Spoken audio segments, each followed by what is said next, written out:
Olá pessoal, bom dia Sara, tudo bem? Tudo bem, Fernando?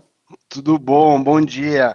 Obrigado Bom dia. primeiramente pela presença, por ter aceito o nosso convite para participar dessa super live aqui, super especial de renda variável, representando a Dália, e um assunto que a gente vai conversar que é do interesse de muita gente aqui, que a gente vê as dúvidas no dia a dia sobre o setor de aéreas, né?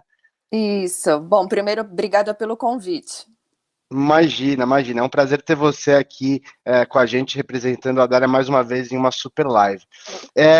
Queria, antes da gente começar, Sara, se puder fazer só um briefing, uma apresentação de você, da Dália, por que vocês estão aqui hoje? Tem muita gente que está acompanhando a gente pela primeira vez, às vezes não conhecem você ainda. Então, só fazer uma introduçãozinha e daí a gente começa a entrar um pouquinho mais no assunto específico das aéreas e o que você está olhando daqui para frente. Não, tá ótimo. Bom, a minha carreira é bem simples, assim, eu já estou há 20 anos no mercado financeiro. Antes de criar, né, de fundar a Dália Capital no final de 2017, eu trabalhei por quase 20 anos em dois grandes bancos americanos. Eu trabalhei 10 anos na Bear Stearns e depois outros 10 anos no Bank of America Merrill Lynch. E nesses dois bancos, basicamente, eu só fiz análise de investimento em ações na América Latina. E um dos setores que eu foquei a minha carreira foi, de fato, no setor aéreo. Não só no Brasil, cobrindo o Azul, o Gol e a Latam, mas também no México, cobrindo as empresas aéreas mexicanas, e na Copa, né, uma empresa do Panamá. Então, na região, foi o meu expertise analisar esse setor por muitos anos. Em 2017, eu saí do banco e, junto com outros colegas também do mesmo banco, nós criamos a Dália. E mesmo na Dália, além de outros setores, eu continuo olhando, analisando as empresas do setor aéreo na região. Então, uma carreira longa, mas simples, né? Fazendo sempre a mesma coisa. Então a gente tem aqui alguém bem especializado. Eu já sabia, mas para quem não sabia, para falar exatamente desse primeiro painel aqui, depois do painel de dólar, para falar aqui sobre as aéreas. Deixa eu só ver aqui, pessoal, quem tiver pergunta, pode ir mandando aqui no YouTube aqui da Assessoria Live, tá? Que a gente vai mandando aqui as respostas. A Sabrina aqui já está dando bom dia, tem bastante gente aqui. Acho que, para começar, enquanto a gente não começa a receber perguntas, Sarah, eu queria fazer não uma provocação, né, mas eu queria que você comentasse sobre um comentário muito forte nos últimos dias de um senhor chamado Warren Buffett, né, É. que ele falou que ele tirou ali a posição, todos os investimentos nas aéreas norte-americanas, e muita gente foi pego de surpresa em relação a isso. Se você puder aprofundar um pouquinho, qual que é a sua visão, o que difere as aéreas americanas aqui do Brasil, como é que está o mundo, o contexto? Não, tá ótimo. E até assim, para explicar um pouquinho, dando um passo atrás, nos bancos, né, quando eu olhava esse setor aéreo, o meu trabalho era basicamente analisar as empresas e depois visitar os investidores para recomendar se eles deveriam comprar ou vender as ações do setor aí na região. E sempre foi um setor muito difícil de vender a ideia, né, porque é um setor com várias fragilidades. Então, os investidores lá fora, e mesmo no Brasil, quando eu os visitava para falar do setor, era muito com uma visão muito de curto prazo. Pô, tem uma oportunidade agora, os preços estão subindo, a demanda está boa, dá para comprar um pouco a tese desse setor, mas nunca pensando muito num investimento a médio e longo prazo, né? E aí a gente vai discutir ao longo da live aqui essas fragilidades que são muito difíceis de prever. Então é difícil, de fato, um setor que você aposte a longo prazo, né? E a gente sabe que o Warren Buffett é uma pessoa, é um investidor aí muito reconhecido, tradicional, sou mega fã dele, mas ele tem um perfil de investimento a longo prazo.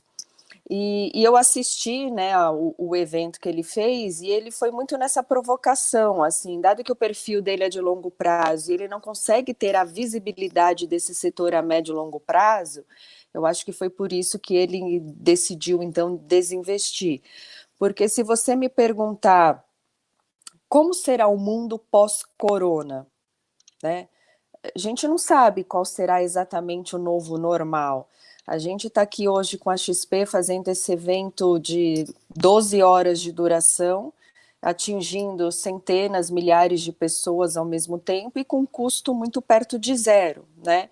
E também de tempo eficiente para as pessoas. Provavelmente tem algumas pessoas nos ouvindo agora e fazendo alguma atividade em casa, cuidando do filho, enfim, fazendo as suas coisas, mas com fone de ouvido e prestando atenção, ouvindo uma apresentação. Então, eu acho que a dúvida do Buffett, e que também é a minha dúvida, é qual o novo normal do setor aéreo, né? 6 meses atrás, vocês estariam alugando um grande hotel para fazer esse evento aqui, para receber todo mundo e contratar um staff gigantesco para receber todo mundo. Hoje a gente está fazendo esse evento praticamente pagando nada, né? Então, acho que a nossa preocupação é qual será o setor aéreo pós-corona. E uma característica no Brasil, que é diferente dos Estados Unidos, no Brasil, 70% da demanda aérea é uma demanda corporativa, são pessoas que viajam a trabalho. Nos Estados Unidos é o oposto, 70% das pessoas viajam a lazer, porque tem um poder aquisitivo maior, né? É um país mais rico, então as pessoas têm mais condições de viajar e as passagens são mais baratas, né? Porque, enfim, o entorno lá do setor ele acaba sendo mais barato do que você operar uma empresa aérea aqui. Então as passagens lá podem ser mais baratas. Então, se no Brasil 70% da demanda é corporativa e no mundo pós-corona, provavelmente as empresas ainda estarão, né, cortando custos, provavelmente custo de viagem dos executivos, dos funcionários também serão cortados, né, e esse tipo de evento virtual acho que vai acabar sendo uma rotina. Então eu tenho um pouco de preocupação de qual o novo nível normal de demanda para esse setor, dado que as pessoas foram forçadas a testar essas novas ferramentas de tecnologia e a gente está concluindo que funciona, e funciona muito bem, né? E uma outra coisa também que, quando a gente compara com crises passadas, né? No atentado, né, de 11 de setembro nos Estados Unidos, demorou 3 anos para a demanda aérea voltar ao seu nível pré-atentado. Por quê? Porque era natural o ser humano ter medo de viajar, né? Então as pessoas ficaram com um pouco de resistência. Isso porque você sabia quem era o seu inimigo, né? O mundo passou a ter mais normas de segurança, uma fiscalização mais pesada no raio-x, né? Antes de você embarcar, não poder levar líquidos acima de 100 ml em bagagem de mão, toda uma revista nas pessoas. Então você conseguia tentar achar o seu inimigo no meio, né, daquelas pessoas voando. Hoje, o nosso inimigo é oculto, a gente não sabe onde ele está, ele é móvel. Então, eu acho também que além dessas ferramentas, né, provavelmente tirando demanda do setor, você também vai ter o comportamento do ser humano por um bom tempo, evitando, se ele puder, viajar, né? Usar um avião que é fechado, você acaba tendo contato com o passageiro ao lado, é difícil você manter o distanciamento entre as pessoas compartilham o mesmo toalete. Então, é difícil, assim, e eu concordo com o Buffett nisso, né? E ele foi bem enfático nessa questão de como será o mundo, né, o setor no novo normal. Então, é difícil você prever essa questão da demanda, né? E não só isso no estrutural a médio e longo prazo, né? Mas a gente ainda tem dúvidas do quanto ainda vai demorar essa quarentena no Brasil, né? A gente ainda está um passo atrás de Ásia, a gente está um passo atrás da Europa, dos Estados Unidos. A gente foi muito reativo, né? E a gente está vendo muita dificuldade em grandes cidades de você controlar a quarentena, né? O nível de isolamento está baixo, então talvez a gente demore muito para sair dessa situação. E é um setor que tem custos pesadíssimos, né? Que cada passageiro é muito importante para a diluição de custo. Então eu sei que eu me estendi um pouco, mas essa eu acho que seria a minha primeira preocupação, né? O novo normal e aí o novo nível de demanda para esse setor, dado a tecnologia e dado o comportamento do ser humano de ter um pouco de medo de voltar a viajar aí logo após a crise. E a gente pensa sempre assim, no cenário normalmente pessimista, né? Poxa, as pessoas vão deixar de trabalhar, as empresas vão cortar as viagens, etc e tal. Mas a gente nunca pensa que pode ter uma inovação no setor, pode acontecer alguma coisa, uma nova tecnologia que pode surgir que não existia até essa época do coronavírus, né? Então é legal que as empresas elas têm, querendo ou não, elas são meio que forçadas a se reinventar, a procurar Sim. novidades que melhorem ali o operacional delas e, consequentemente, o resultado, né? Assim, a diferença não deixa de ser um setor de consumo, né? Quando a gente olha consumo no todo. As empresas de varejo tradicional estão conseguindo se modernizar e estão, né, investindo cada vez mais no online, né, na venda do e-commerce, porque as pessoas estão sendo forçadas a fazer compras na internet, né, durante esse período. Quem tinha resistência a fazer foi forçado a fazer e provavelmente vai continuar comprando na internet, né? O Uhum. setor aéreo eu acho um pouco difícil, assim, mas claro, o ser humano, o homem, ele é muito inteligente, né? A gente não é tão especialista assim, mas eventualmente podem ter tecnologias que aliviem um pouco, né? Que mitiguem alguns dos riscos do setor aéreo. Eu, honestamente, não consigo pensar em nenhum, a não ser alguma coisa que possa reduzir o custo de pessoas, né? Porque a folha de pagamento é um item muito relevante, né, no setor aéreo, né? Essas Uhum. empresas têm mais de 2 bilhões de reais por ano em despesas com mão de obra. Então, eventualmente, você eliminar alguns postos de trabalho e colocar uma coisa mais de tecnologia, de telemarketing, pode ser uma alternativa, né? Mas a máquina, o avião, ele ainda vai continuar sendo operado por pessoas, pela regulação do setor, você precisa ter o número X de comissários para cada X números de passageiros na aeronave, né? Então, uma aeronave menor demanda menos comissários, uma aeronave maior precisa de mais, e não é uma decisão da empresa, né? É uma decisão do órgão regulador, né? Por questões de segurança. Então, e essa é a mão de obra mais cara, né? Que é piloto, copiloto e pessoal de bordo. Então, acho um pouco difícil, assim, e de novo, né? Isso levaria algum tempo, né, Fernando, para as empresas se reinventarem e ajustarem toda a sua base de custos e estrutura de ativos para um novo normal de demanda, né? Assumindo que a demanda de fato no futuro seja menor do que foi por uma questão de tecnologia, tirando demanda corporativa dos aviões, né? E aí uma coisa também que leva a uma outra preocupação, né? Vamos assumir então que o novo normal do setor aéreo no mundo seja uma demanda 20% menor. As empresas, até janeiro de 2020, no mundo todo, tinham um planejamento de frota, né? A Europa cresceria X%, os Estados Unidos, a Ásia, a América Latina. Então, as empresas aéreas fizeram já pedidos de aeronaves, né, para os fornecedores, que praticamente são 3 no mundo, né? A Boeing, a Airbus e a Embraer. Então, existe um planejamento na cadeia de suprimentos do setor aéreo meio que dada para os próximos 3, 5 anos. Se o mundo todo vai perder 20% dos seus passageiros, essas empresas aéreas elas vão ter que diminuir o nível de oferta de aeronaves, né? Vão ter, olha, eu não preciso mais operar 200 aviões, eu posso agora operar com 150 aviões, porque a minha demanda estruturalmente é 20% menor. Se o mundo todo decidir devolver as aeronaves em excesso ou cancelar pedidos, né, de compras que já foram feitas com esses fabricantes, você tem um problema muito sério na cadeia, né?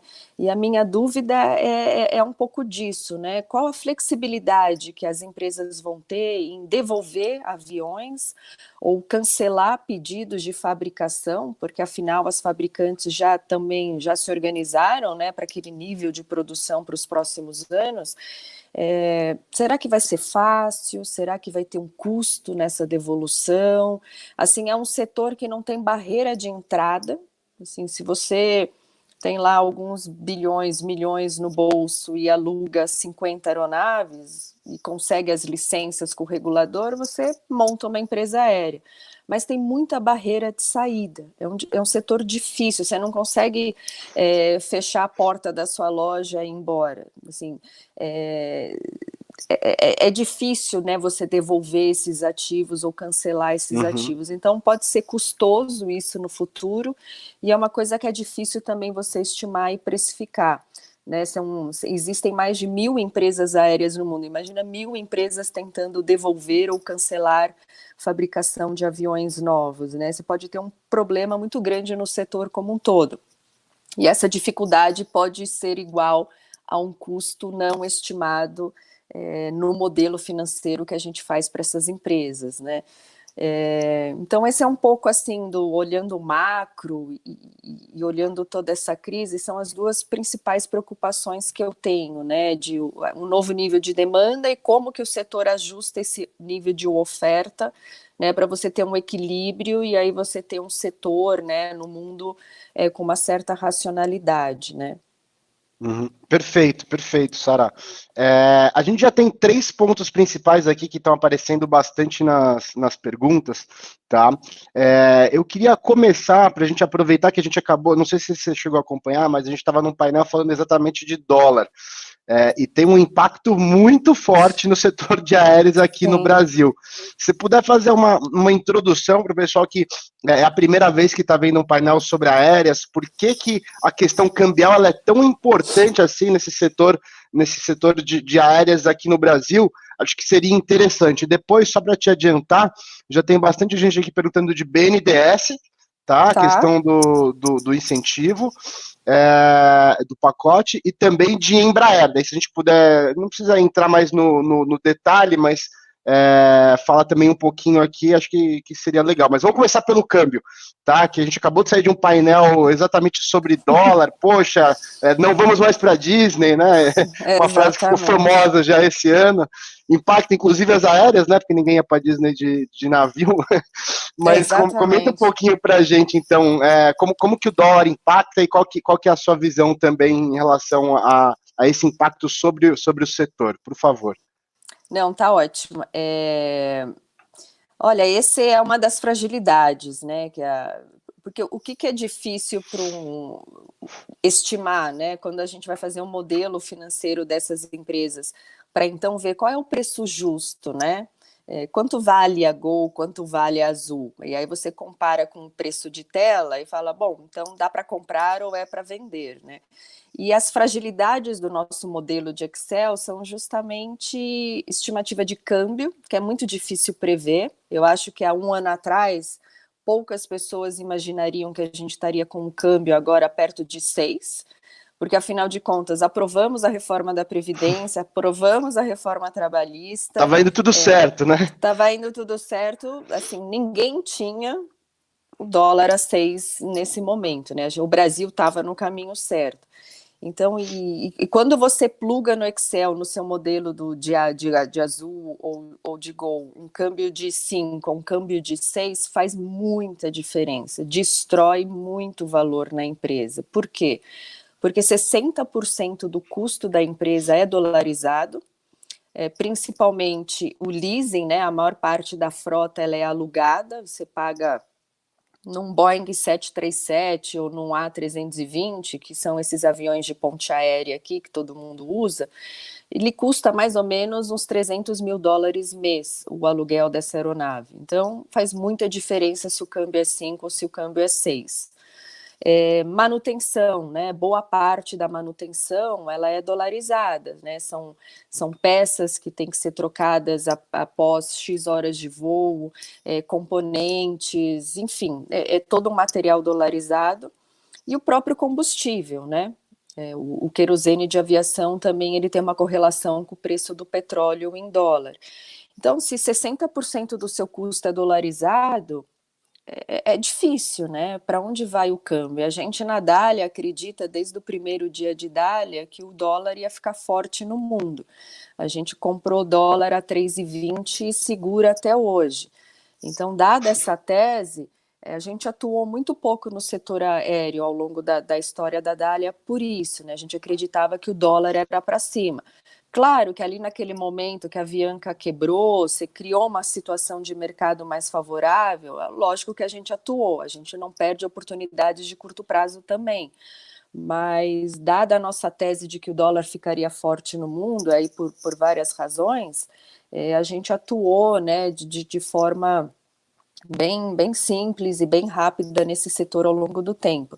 E uma outra pressão do dólar nesse setor é a parte da dívida, né? Quando a gente olha para a Gol, para a Azul e até mesmo para a Latam, entre 80% e 85% de toda a dívida dessas empresas também são em dólar.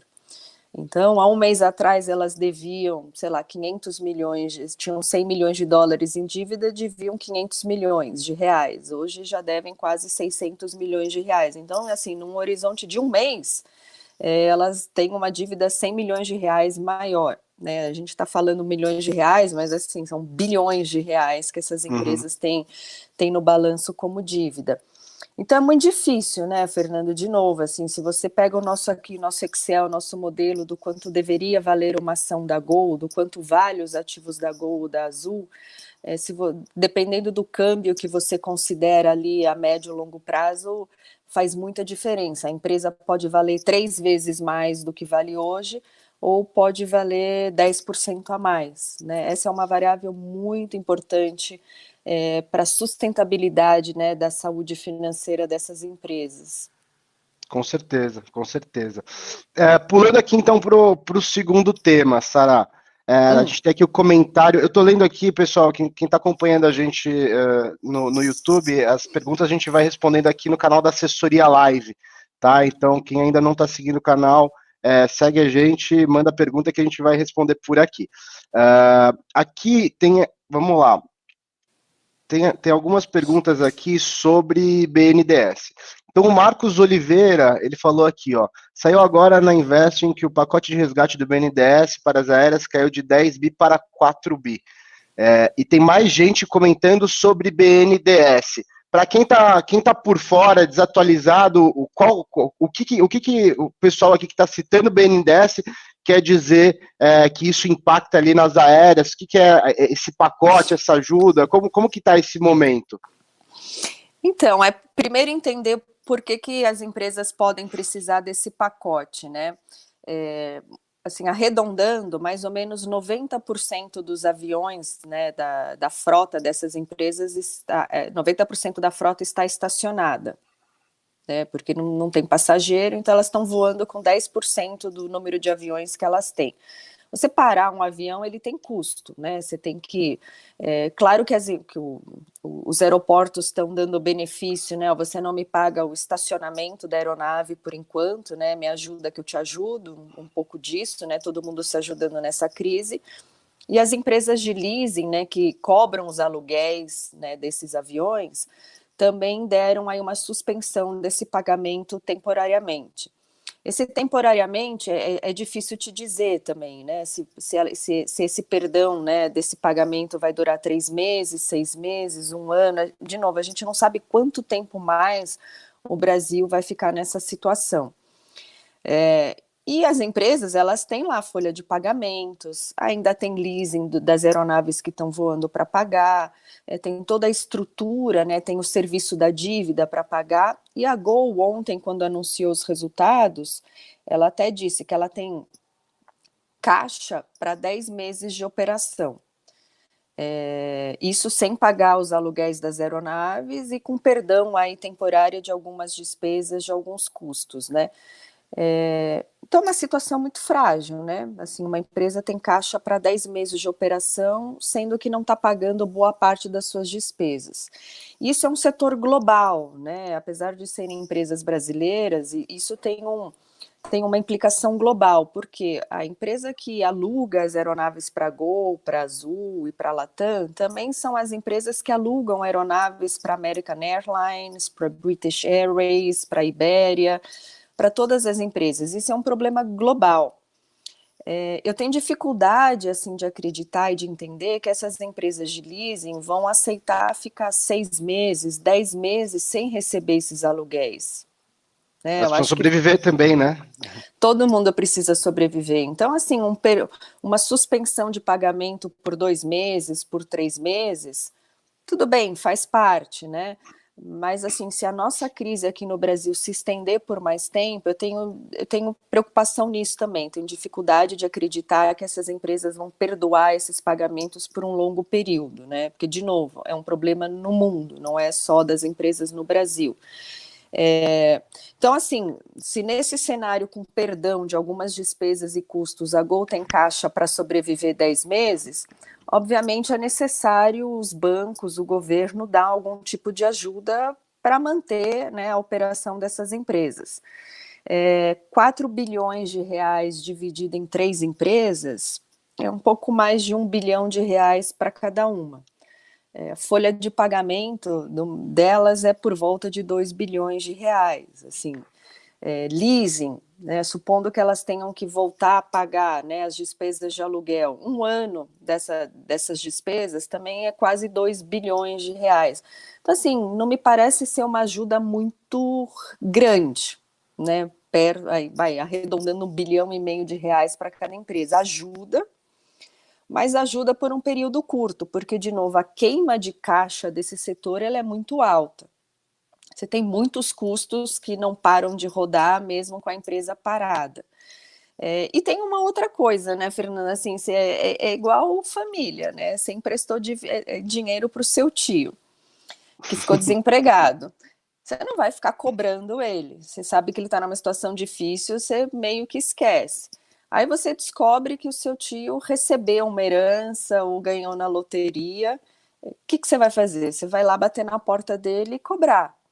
Então, também, assim, pode ser um pouco um tiro no pé. Não um tiro no pé, assim, claro que a ajuda do BNDES é importante, mas uma vez que os fornecedores do setor veem, pô, as empresas aéreas nos Estados Unidos receberam injeção de dinheiro, as empresas aéreas no Brasil receberam injeção de dinheiro, pô, eu vou lá bater na porta e cobrar aqui esse meu aluguel de aeronaves, eu vou cobrar aqui o pagamento dessa dívida.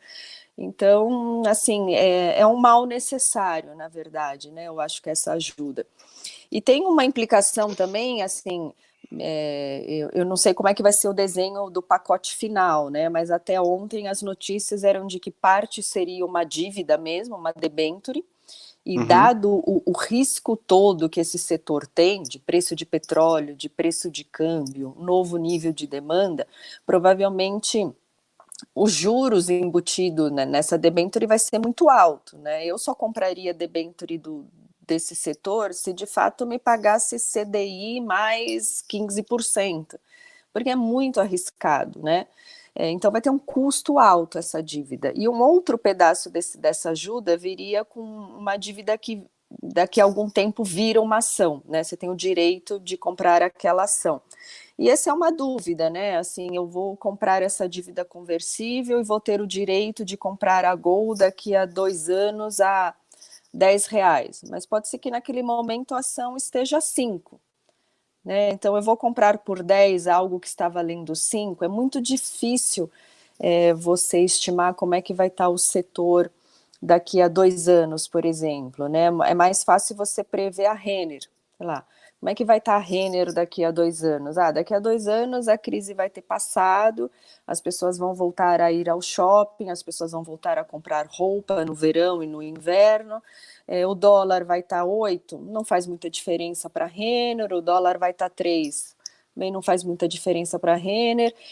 Então, assim, você tem mais previsibilidade em algumas empresas, né? Então é mais fácil você estimar o valor dessas empresas ao longo do tempo. Então, é difícil, assim, o nível de visibilidade está bastante comprometido nesse momento. E a gente puxando até um histórico aqui no Brasil, se a gente pegar os últimos 20 anos, o que teve de mudança, né? Por exemplo, bancos. Bancos sempre existiram ali, os 5 bancos. Diversos setores, celulose, tem sempre as 3 grandes lá, sempre tiveram, enfim. Quando você olha as aéreas, quantas aéreas já sumiram, né? Quantas fusões já precisaram acontecer e assim por diante, muda muito mesmo, né? Não é um business tão fácil assim, né? Não é, assim, se a gente pensar por que que é difícil, né? Vamos, assim, os Estados Unidos, né? São 300 milhões de habitantes, e tem, sei lá, mais de 20 empresas aéreas nos Estados Unidos. O Brasil são 200 milhões de habitantes, também é um país bastante populoso, e só tem 3 empresas. Assim, porque é difícil, né? É o que você falou, a taxa de mortalidade, não só no Brasil, mas na América Latina como um todo, a taxa de mortalidade de uma empresa aérea ela é muito alta, por essas fragilidades, né? O que quebrou a Avianca? O que quebrou a Avianca? Ela comprou muita aeronave para um nível de demanda que ela só conseguia atingir se ela cortasse muito os preços das passagens, então ela jogava o preço das passagens no setor para baixo. O dólar também teve toda a sua volatilidade, né, por conta da eleição em 2018, depois em 2019 você teve a guerra comercial entre Estados Unidos e China, uma série de eventos lá fora que tornaram o dólar uma moeda mais cara no mundo, né? Isso quebrou a Avianca, e no passado foi isso que quebrou a Varig, quebrou a VASP, quebrou a Transbrasil, então é difícil, de novo, a gente sofre por isso, né? Nossa economia não é dolarizada e o dólar é um item muito importante na linha de custo dessas empresas. Legal, perfeito. Concordo, é lógico, não preciso concordar ou não concordar, você tem anos e anos de experiência aqui. Não, mas é mas... bom discutir, porque às vezes a gente pensa, assim, você pode pensar em coisas que eu nunca pensei, e aqui a gente acaba definindo uma outra tese. É muito válido discutir, sim. Com certeza, com certeza. Ô, Sara, tem bastante gente aqui perguntando, eu não sei nem da sua parte, se pode entrar, dar algum detalhe, alguma coisa assim, de Embraer também. Antes, eu queria só que a gente tem um painel sobre duas ações principais, né? Gol e Azul. E Azul. Quais são as diferenças das empresas? Quais são os pontos positivos e pontos negativos de cada empresa? Como que você olha a diferença entre elas? Se a pessoa ela tá lá, poxa, eu quero ter uma empresa aérea no meu portfólio, na minha carteira de ações. Qual que eu escolho? Ou escolho as duas? Ou escolho uma Embraer, que daí já é um pouco diferente? Como que quem quer investir em ações de aéreas, o que ele tem que olhar e os pontos principais aqui de cada companhia? Tá, começando pelo lado negativo, né? O que elas têm, as duas são iguais. É tudo essa discussão que a gente teve aqui da exposição a dólar, tanto no custo quanto na dívida, e o preço do petróleo, né? Então, as duas acho que tem o mesmo desafio na sua operação. Eu acho que quando a gente pensa na malha aérea, eu acho que a Azul acaba tendo uma vantagem sobre a Gol, né? A Azul, ela tem uma malha aérea, como ela fez a sua base, né, o seu hub em Campinas, a tese de crescimento da Azul foi muito ir em rotas em que você não tinha outros players, né, de cidades menores, mas também cidades ricas, né? O interior de São Paulo, o interior do Brasil é muito rico, né, principalmente cidades do agronegócio. E a TAM e a Gol não exploravam muito essa malha. Então, hoje, 70% das rotas que a Azul voa, ela voa sozinha, ela não tem competidor, não tem uma Gol, não tem uma TAM voando naquela mesma rota. Então, se você tem um monopólio de algumas rotas, o que acontece? Você determina o preço daquela passagem, você não tem competição. Então, a Azul, ela tem até um nível de preço um pouquinho maior, porque ela tem um pouco essa situação de monopólio em 70% dos voos que ela faz. Ela então, pode, né, ter um preço um pouquinho maior. Ela pode ter, exatamente. Ela não briga com ninguém ali por aquele assento, por aquele passageiro. Então, isso traz um pouco mais de segurança, né, ou de previsibilidade do nível de preços, né, do preço médio que a Azul cobra na sua malha, porque ela tem pouca competição em 70% da sua malha aérea. A Azul e a TAM, elas estão muito nas mesmas rotas, né, as duas são muito fortes, por exemplo, na ponte aérea Rio-São Paulo. e ali é uma briga de preço diária pelo passageiro, né? Então você acaba tendo até às vezes uma situação irracional de guerra de preço pelo passageiro de ponte aérea. E de novo, o custo é muito alto, né, do setor. Então se você cobra um preço muito baixo, a conta não fecha.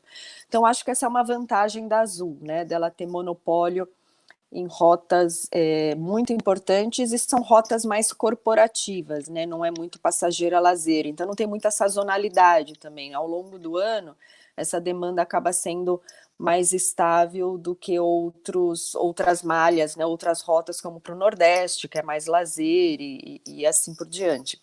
Uhum.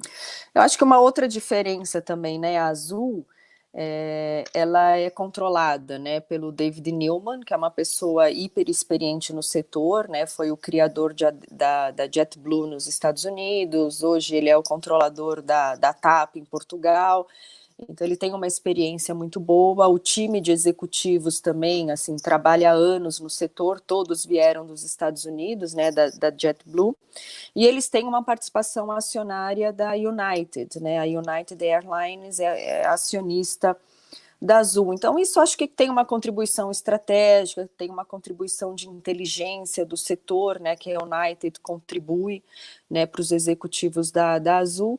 E, eventualmente, né? Não é o cenário hoje, mas se você tem um cenário de que os Estados Unidos está indo bem, lá o PIB está crescendo, o setor aéreo está crescendo, mas por alguma razão o Brasil está em alguma crise interna, a United, né, como acionista, ela poderia dar algum nível de suporte financeiro também à Azul, né, no momento que não é o momento de hoje, mas eventualmente pode acontecer.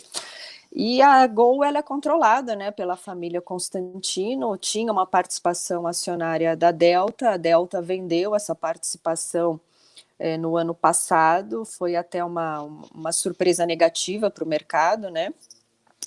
Mas a Delta decidiu sair da Gol, então ela perdeu essa parceria estratégica. Eventualmente pode acontecer, né? De novo, como as ações caíram muito, as empresas estão assim relativamente mais baratas, pode atrair um investidor externo, né? Eventualmente pode ter de novo uma situação de alguma empresa americana ou de algum outro continente investir aqui, como a gente viu no passado acontecer. Mas assim, resumindo, eu acho que a principal vantagem da Azul é a malha, né? Uma malha que ela não tem competição, então ela consegue ter um preço um pouco mais caro e você não tem uma situação de guerra de preço quando a demanda está caindo, né? Então, estruturalmente, ela tenderia a ter uma previsibilidade de resultados e uma volatilidade de resultados menor. Perfeito, perfeito. Deixa eu ver aqui o que mais que a gente tem. Poxa, tem uma pergunta aqui interessante do Marcos Roberto, que aconteceu muito no Brasil, né? Não só não nesse setor ainda, né? Mas existe um apetite para uma compra de chinesas entrarem no setor aqui no Brasil? A gente fala muito de empresas americanas, né, que é o que a gente está acostumado a ver, mas se a gente olhar outros segmentos, outros setores, você vê a China expandindo suas frentes, né, mostrando ali as cartas do baralho em diversos segmentos. Existe espaço, ou você acha que tem alguma possibilidade de ter um movimento chinês no mercado aéreo no Brasil? Eu acho pouco provável, assim, né, por que a Delta, a United e a própria American Airlines têm acordos, né? American Airlines tem acordo com a Latam, né? Por que essas empresas fizeram parcerias com empresas brasileiras? Quando a gente vê as rotas para os Estados Unidos, Brasil e Estados Unidos, a American Airlines tem quase 40% de market share. Então, todo o fluxo Estados Unidos e Brasil, 40% desse fluxo vem através da American. Outros 15% United, 20% a Latam, né? A TAM é forte, né, na Estados Unidos, Brasil.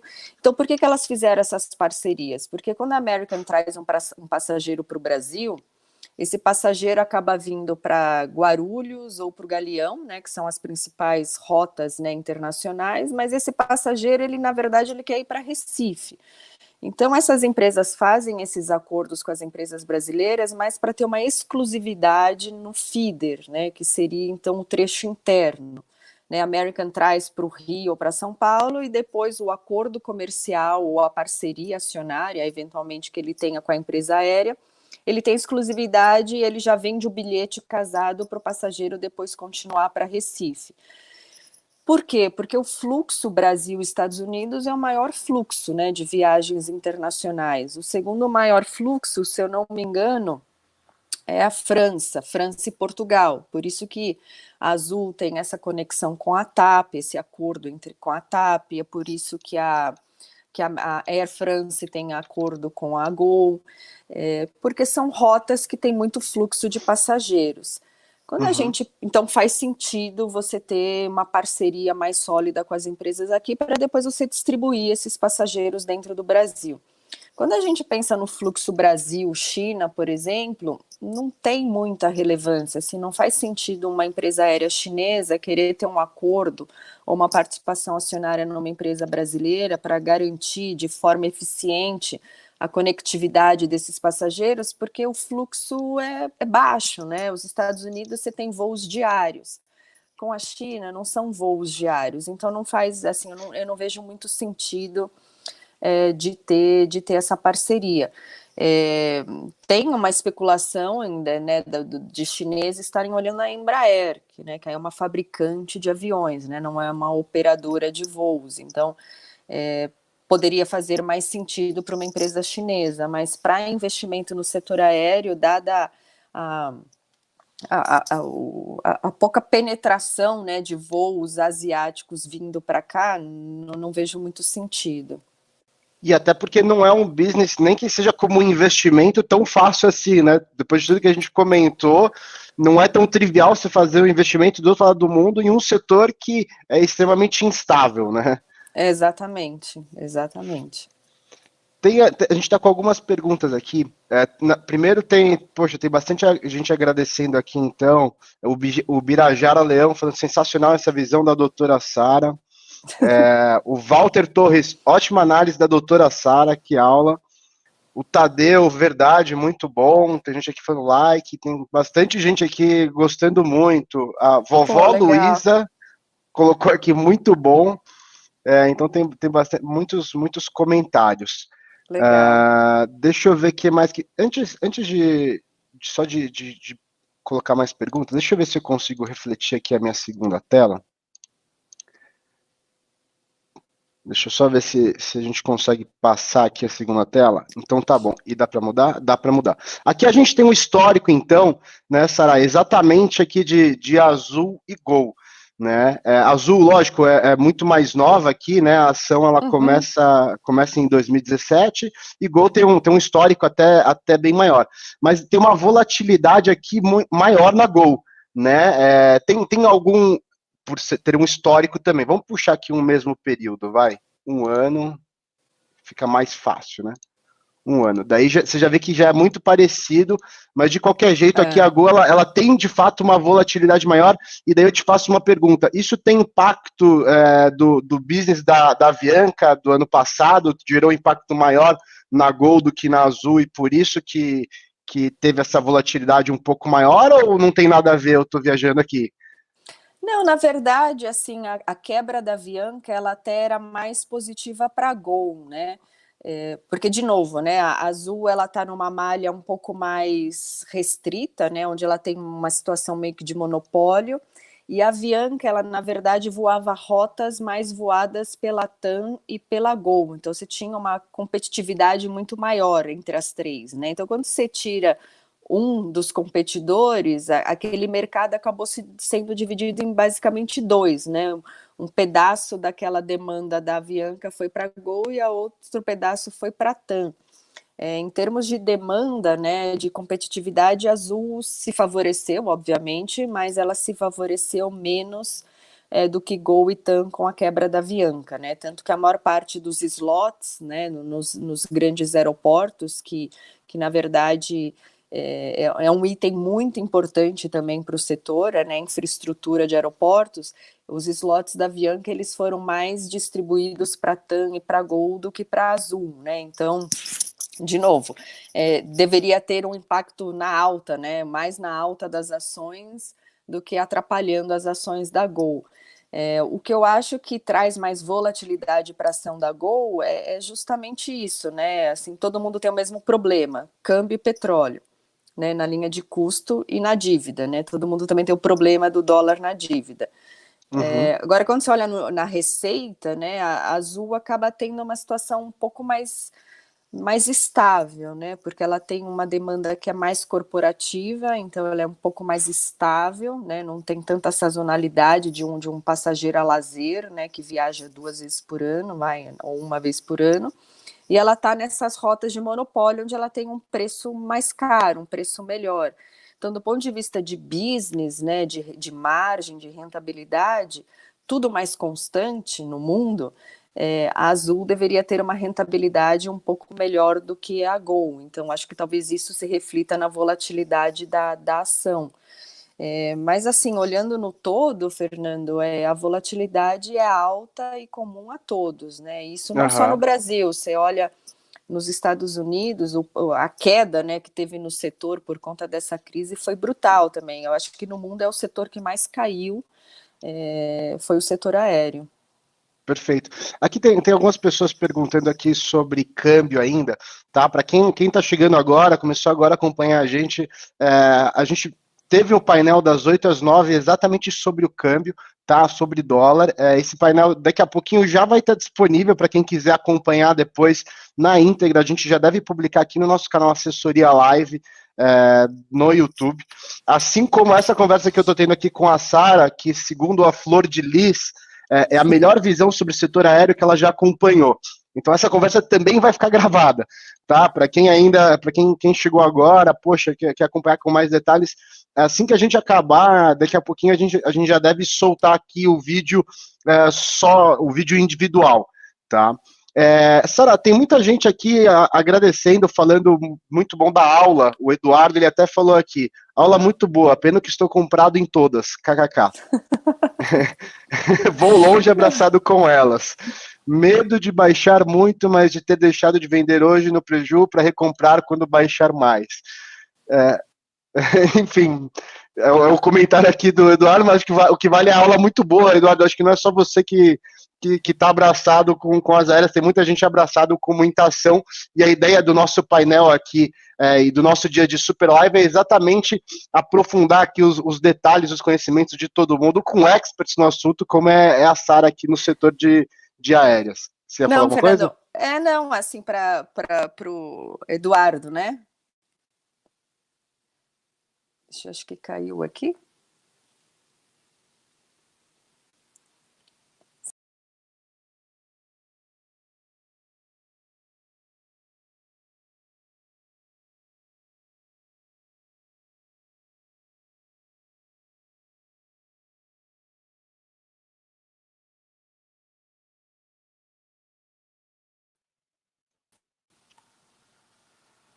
Eu acabei caindo aqui, Sara. Ah, não, achei que o problema era aqui.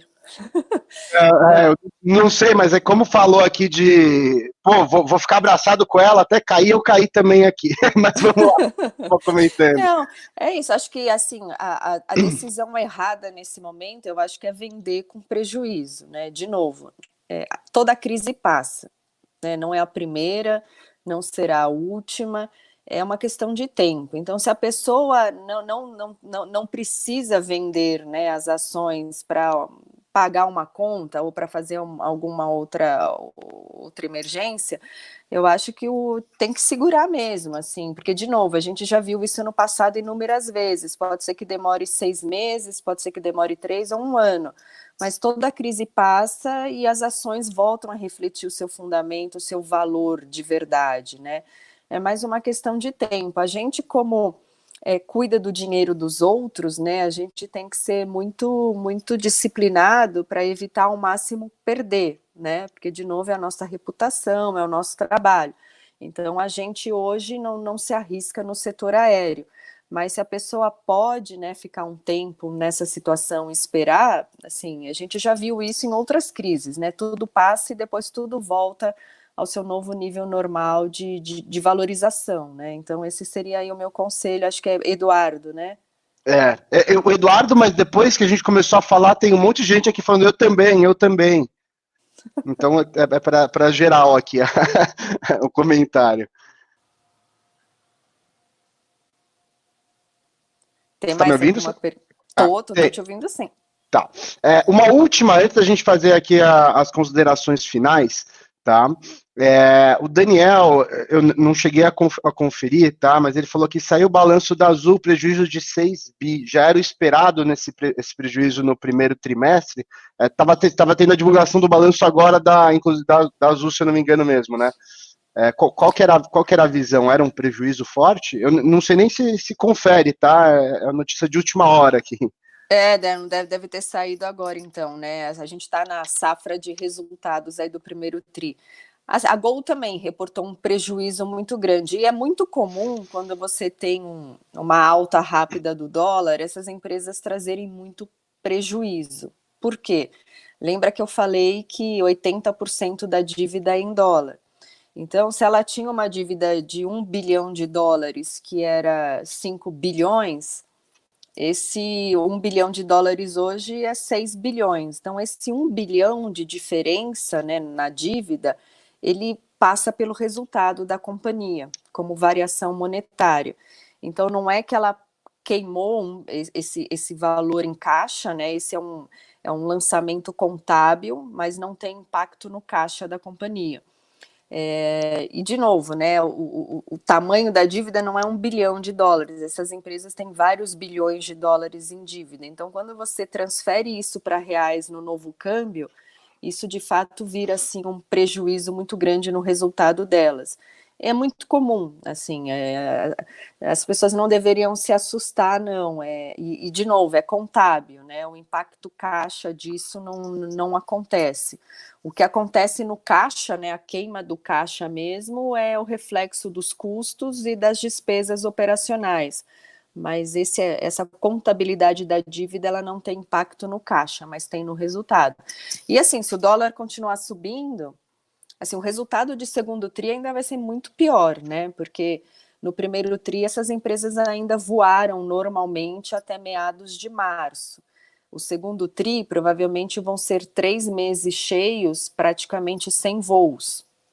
Então você vai ter uma demanda, né, uma receita muito perto de zero, né? Obviamente não é zero, mas muito perto de zero, e você tem lá todo o seu custo, as suas operações que você continua pagando. Então, e se o dólar continuar subindo, né, o dólar médio, o prejuízo vai ser uma realidade de novo no segundo trimestre.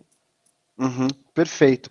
Poxa, tá chegando bastante pergunta aqui, pessoal, mas a gente começou aqui o painel das aéreas com a Sara às 9, e daqui a pouquinho, 10 horas, a gente começa o painel daí sobre proteínas e bebidas, tá? Então a gente vai ter a participação aqui da Betina Roxo e do Rafael Bevilacqua, tá? Com a moderação do Gustavo Teixeira. Ô, Sara, recado final aqui, como tem muita gente agradecendo, né, falando, poxa, ótima explicação, nunca vi uma explicação tão boa, etc e tal.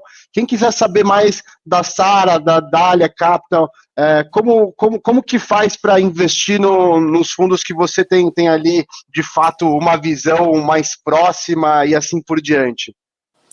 Tá, a gente está, né, em todas as plataformas e, obviamente, na XP, aí a nossa grande parceira, então todos os nossos fundos estão lá.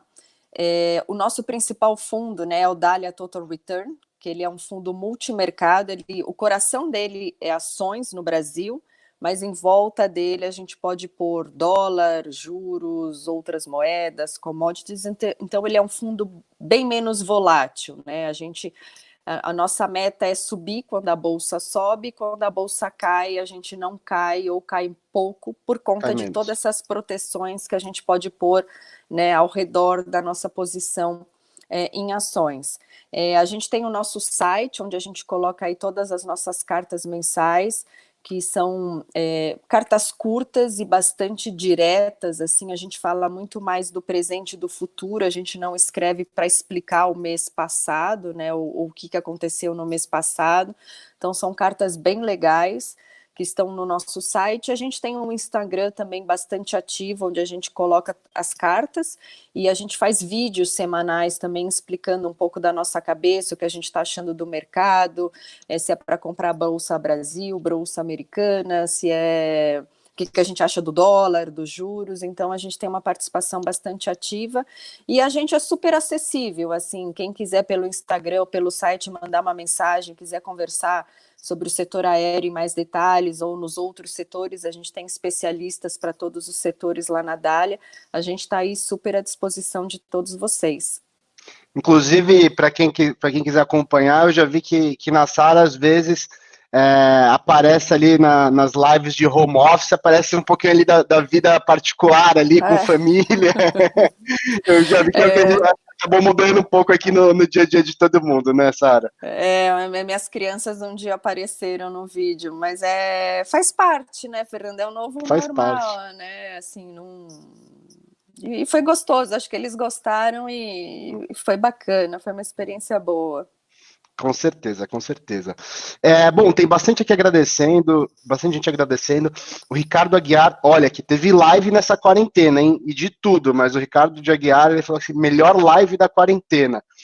Teve mais uma aqui, a Juliana também, melhor live da quarentena. E teve muita live de diversos assuntos, hein? Bom, para quem não conhece o canal Assessoria Live aqui, é um canal que ele funciona de segunda a sexta-feira, das 8 da manhã às 8 da noite. Tá, onde os assessores aqui da matriz da XP Investimentos, eles ficam disponíveis para tirar todas as dúvidas de quem nos acompanha aqui no YouTube, tá? Então, quem está pedindo aqui, poxa, fala da Embraer, fala de outra ação, fala disso, fala daquilo, sigam o nosso canal, tá? Aqui no YouTube, mandem as perguntas, a gente faz as super lives, né? 12 horas seguidas aí de conteúdo ao vivo, com especialistas a cada 2, 3 meses, e normalmente a gente segue temas que vocês mesmos pedem, tá? Então, basta seguir a gente, mandar as dúvidas ali no dia a dia. De resto, queria agradecer mais uma vez a participação da Sara, representando a Dália, foi uma conversa muito legal, muito produtiva mesmo. Para quem quer acompanhar, daqui a pouquinho a gente vai soltar aqui no vídeo, no canal Assessoria Live, na XP, da XP no YouTube, o vídeo na íntegra, tá? Vamos mandar também para a Sara e para o pessoal da Dália publicar nas próprias redes também. Daqui a pouquinho a gente está de volta, então, o próximo painel, então, proteínas e bebidas, tá? Sara, obrigado mais uma vez, foi um prazer